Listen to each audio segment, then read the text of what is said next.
የዘንድሮቹ ጮሌና ጩልሌ አጥማቂዎችና የአብያተ ክርስቲያናት አስተዳዳሪዎች በገንዘብ የሰከሩ ጩልሌዎች የማያመጡብን ጣጣ የለም።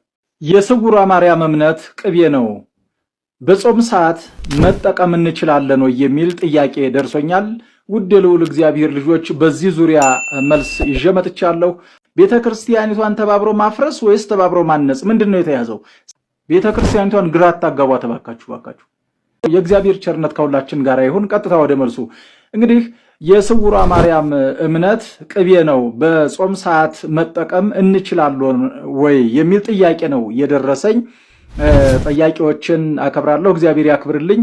በጾም ሰዓት ቅቤ መቀባት ክልክል ነው በቤተክርስቲያኒቷ ስርዓት ፍትሐ ነገሥት አንቀጽ 15 በጾም ሰዓት ቅቤ መቀባት ክልክል ነው ሲጀመር። ከዛ በመቀጠል ደግሞ የቅቤና የማር እምነት የለም። ጌታችን ኢየሱስ ክርስቶስ እንኳን የተጠመቀው በውሃ ነው። ለምን ከተባለም ውሃ ለሁሉም ሰው ርኩብ ስለሆነ ለሁሉም ስለሚገኝ ሁሉም ሰው ድሃውም ሀብታሙም ስለሚያገኘው በውሃ ነው የተጠመቀው ማለት ነው።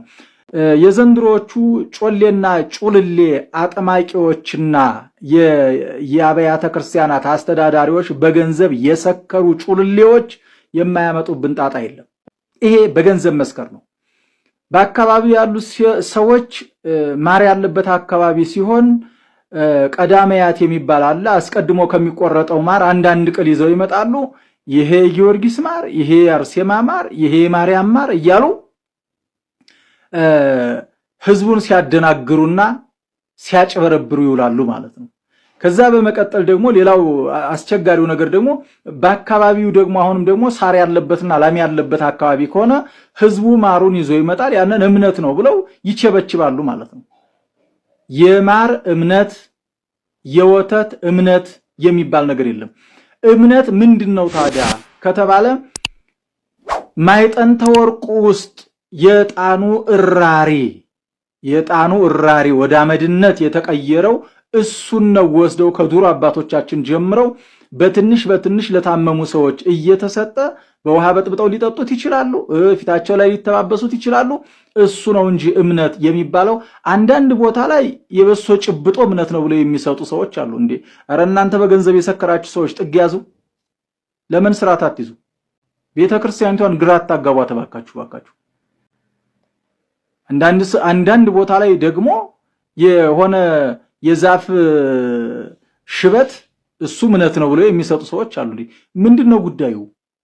እስኪ ወደ ቀልባችን እንመለስ፣ ወደ ልባችን እንመለስ እንጂ ቤተክርስቲያኒቷን ተባብሮ ማፍረስ ወይስ ተባብሮ ማነጽ? ምንድነው የተያዘው? ስለዚህ የቅቤ እምነት የለም ነው የመጀመሪያው ነገር። የቅቤ እምነት የለም ነው። ይሄ አሁን ሰዎች የሚሉኝ ነገር ስውሯ ማርያም የምትባል ቦታ ነው የቅቤ እምነት ያለው። እኔ ስውሯ ማርያም ጎንደር ትሁን ሸዋ ትሁን ወሎ ትሁን ጎጃም ትግራይ ትሁን ኦሮሚያ ወይም ደግሞ ጉራጌ ክልል ትሁን እኔ የማውቀው ነገር የለኝም። የት እንደሆነች ራሱ እስካሁን መረጃውም የለኝም። ነገር ግን ድርጊቱ እጅግ በጣም አስቀያሚ ድርጊት ነው። አንዳንዶቹ አጥማቂዎች ሎሚ እምነት ነው ብለው 50 ብር ሎሚ ይሸጣሉ። ሌሎቹ አጥማቂዎች ደግሞ ቅባ ቅዱስ እምነት ነው ብለው ደግሞ ቅባ ቅዱስ ይቸበችባሉ። ሌሎቹ አጥማቂዎች ደግሞ መቁጠሪያ አጋንንት ያስወጣል ብለው መቁጠሪያ ይቸበችባሉ። ቤተክርስቲያኒቷን እንደው ስርዓት የሚያስይዝ ሰው የለም? ቅዱስ ሲኖዶስ ምን ነው ስርዓት አስይዙልን እንጂ ስርዓት የያዙ እንጂ እንዴት ነው ስርዓት አስይዙልን? አባቶቻችን በየቦታው ያሉ አውደልዳዮችን ዝም ብላችሁ ታያላችሁ። እውነት ነው የእናንተን ስም ሲያጣፉ ሲሳደቡ ነው የሚሉት፣ እውነት ነው። አባቶቻችን ግን ዝም ብላችሁ እስከዚህ ድረስ ማየት የለባችሁም። እያንዳንዱ እየተነሳ በቤተክርስቲያኒቷ ላይ የራሱን ሕግ እስኪያወጣ ድረስ ምንድነው ዝምታው ምንድነው? ቤተክርስቲያኒቷ ምዕመኑ እየተጎዳ ነው ያለው። ስለዚህ በጾም ቅቤ አትበላም የተባለ ሰው እምነት ነው ተብሎ ተሰጠው፣ ያንን በጥብጦ ሊጠጣ ነው ማለት ነው እንግዲህ በእሳት አቅልጦ።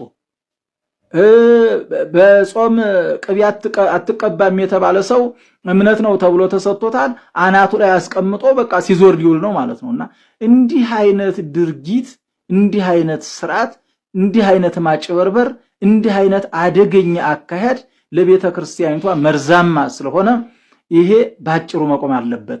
ቅቤው በድራሾትነት ወይም ደግሞ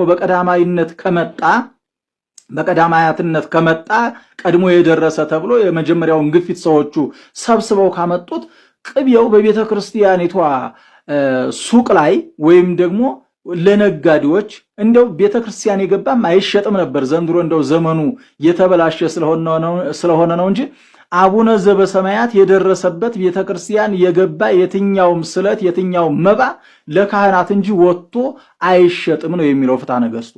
አይሸጥም። ያ ነገር የገባበት ቤት ራሱ ችግር፣ መከራ፣ ስቃይ ነው የሚገባበት። ምክንያቱም የቤተ ክርስቲያን ሀብት ወደ ውጭ ወጥቶ አይሸጥም፣ ለቤተ ክርስቲያን ብቻ ነው የሚሆነው እና ስለዚህ ይሄ እንደው ይሁን እንኳን ከተባለ የቤተ ክርስቲያኒቷ ሱቅ በቅቤነቱ ነው እንጂ መሸጥ ያለበት በእምነትነት መቸብቸብ የለበትም። በእምነት በነፃ እንኳን ቢሰጥ ቅቤ እምነት ነው ብሎ በነፃ መስጠት ይሄ ነውር ነው። ስለዚህ አይሆንም። የልዑል እግዚአብሔር ቸርነት ከሁላችን ጋር ይሁን። ላልሰማ አሰሙልኝ፣ ላልደረሰው አድርሱልኝ።